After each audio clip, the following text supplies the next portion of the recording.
이슈 키워드 시작하겠습니다. 첫 번째 소식부터 바로 볼까요? 예, 첫 번째 키워드. 정부 주택 공급 마지막 총공세입니다. 정부가 이달 중에 마지막 대규모 주택 공급 방안 발표를 준비하고 있습니다. 총 13만 1,000호가 지어질 신규 택지가 공개됐는데 그중 수도권이 11만 호에 달합니다. 보통 서울에 한 해에 공급되는 주택이 한 3에서 5만 호 정도 되니까 11만 호면 상당한 규모긴 합니다. 그런데 앞서 계획을 잡았던 곳들도 추진이 지지부진한 경우가 나오고 있죠. 태릉 골프장이나 과천 청사부지 같은 경우는 지역 주민들 반발이 굉장히 심하잖아요. 맞습니다. 그렇기 때문에 대체 방안들이 지금 다시 논의가 되고 있는 상황인데 태릉 골프장의 경우는 주택 고밀 개발을 피하는 대신 노원구의 다른 대체지로 일부를 분산하기로 했습니다. 또 과천 청사부지는 기존 후보지에서 공급은 하지 않기로 하고 대신 인근 대체지를 찾아 기존 목표보다 더 많은 물량을 공급한다는 방침입니다. 네, 어떻게든 방안을 짜내보려는 정부 의지가 엿보이는데 지역사회에서도 조금은 양보와 수용하려는 그런 자세가 나오면 좋겠다 싶습니다. 이 외에도 정부가 사전 청약 대상지도 추가로 공개할 예정이라고요? 예, 그렇습니다.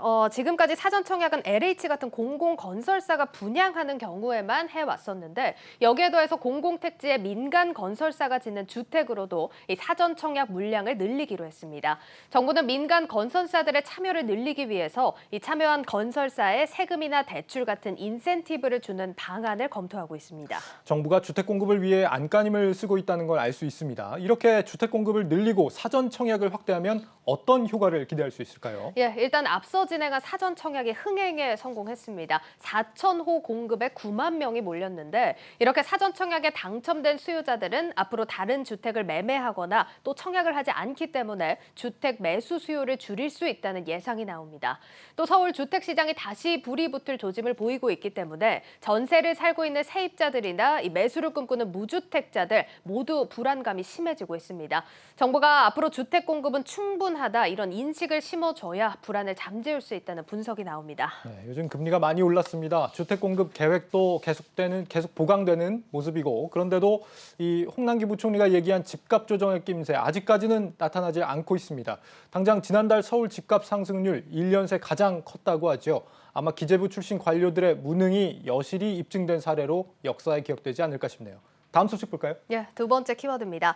소상공인 지원금 2주간 70% 집행입니다. 네. 4차 유행 확산으로 피해를 본 소상공인에 지원하는 희망 회복 자금의 지급이 오늘부터 시작됐습니다. 홍남기 경제부총리는 기존의 지원 DB를 활용해 130만 곳이 신청 즉시 자금을 수급할 수 있다면서 앞으로 2주간 자금의 70%가 집행될 수 있도록 총력을 다하겠다고 밝혔습니다. 또 9월 말까지 2차 신속 지급도 완료해서 90% 집행률을 달성하고 이후에는 이의 신청과 확인 지급을 통해 소외되는 분들이 없도록 하겠다라는 설명입니다. 추석 전까지 대부분 소상공인들이 피해 지원을 받을 수 있게 된 셈입니다. 이번에 지급되는 희망 회복 자금은 얼마나 되고 누가 받을 수 있는 걸까요? 최대 2천만 원까지 지원을 받을 수 있게 됩니다. 연매출 4억 원이 넘는 사업체가 장기간 집합금지 조치를 받은 경우입니다. 지난해 8월 16일부터 올해 6월 30일까지 코로나 방역 조치로 피해를 본 소상공인이 그 대상이고요. 방역 조치가 15주 이상 길게 이어진 경우는 장기 집합금지를 당한 것으로 규정하기로 했습니다. 이 매출 구간은 2019년과 2020년 매출 가운데 각 소상공인들에게 유리한 기준을 적용합니다. 신청은 17일에는 사업자 번호 끝자리가 홀수, 18일인 내일은 짝수인 경우에 할 수 있고 19일부터는 홀짝 구분이 없습니다. 네, 참고로 영업 제한이나 집합 금지를 받지 않았더라도 10에서 20% 매출이 감소한 소상공인들 역시 지원금 50만 원을 일괄적으로 받을 수 있습니다. 또 개인 택시 기사에게는 종전보다 1인당 40만 원씩 더 추가된 총 80만 원의 지원금이 지급된다는 점도 알려드리겠습니다.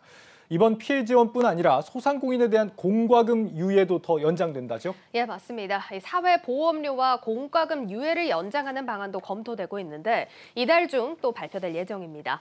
금융권에서는 소상공인들에게 대출 보증 만기를 연장해주고 또 상환을 유예해주는 방안을 다음 달 중 발표하기로 했습니다. 또 10월 8일부터는 소상공인 손실보상제도가 시행이 되는데요. 올해 7월부터 9월까지 거리두기로 손실을 본 소상공인들에게 손실 규모에 따라 10월 말에 보상금이 지급될 예정입니다. 네, 소상공인들 촌각을 다투고 있는데 이미 신속함은 많이 떨어지는 지원이라는 사실은 부정하기 어려워 보입니다. 이제라도 지원이 된다니 다행입니다. 마지막 소식 살펴볼까요? 예, 매각 결렬 주장은 사실 무근입니다. 남양유업 홍원식 회장이 오늘 한행컴퍼니와의 매각 결렬서를 전면 부인하는 입장을 냈습니다. 지난달 30일 경영권 매각을 위한 임시 주주총회를 돌연 연기한 지 18일 만입니다. 네, 남양유업은 최근에 불가리스의 이 코로나 억제 효과 논란 때문에 홍 회장이 경영을 그만하겠다고 밝혀서 화제가 됐던 곳입니다. 예. 그런데 이 경영권을 매각하는 임시주총을 돌연 연기하면서 그 배경이 궁금해졌는데 매각 결렬이 아니라는 건 정확히 어떤 뜻입니까? 예, 홍 회장은 임시 주총 전부터 이미 한행컴 측의 거래 종결일은 7월 30일이 아니며 또 거래 종결을 위한 준비가 더 필요해서 이날 거래 종결을 할 수 없다는 내용을 전달했다고 밝혔습니다. 이 매각을 결렬시키려고 한 게 아니라 당사자 간 거래를 할 준비가 안 된 상태에서 주총 결의를 할 수가 없었다는 겁니다. 또 일방적으로 이사회를 연기하고 대외적으로 입장 표명을 하지 않은 이유에 대해서 홍 회장은 한행컴의 부당한 주장에 일일이 반박하는 건 이 사적인 계약 관계에서 거래 과정에 있던 구체적인 일들을 세세하게 공개한다는 것이라며 이는 계약 당사자로서 적절한 일도 아니고 또 예의가 아니라고 생각했기 때문이라고 해명했습니다. 현재 경영권 인수를 앞뒀던 한행컴퍼니는 임시 주총을 6주 뒤로 연기한 홍 전 회장 일가를 상대로 법적 대응을 예고한 상태입니다. 홍 회장의 말을 빌리자면 여전히 한행컴퍼니와의 계약을 조율 중인 상황으로 보이는데 매각이 계속 늦어지면서 소비자들의 공분을 키우고 있죠. 그렇습니다. 온라인 커뮤니티를 중심으로 남양유업 분유 제품 불매 목소리도 커지고 있고요. 애꿎은 대리점주들은 고통을 호소하고 있습니다.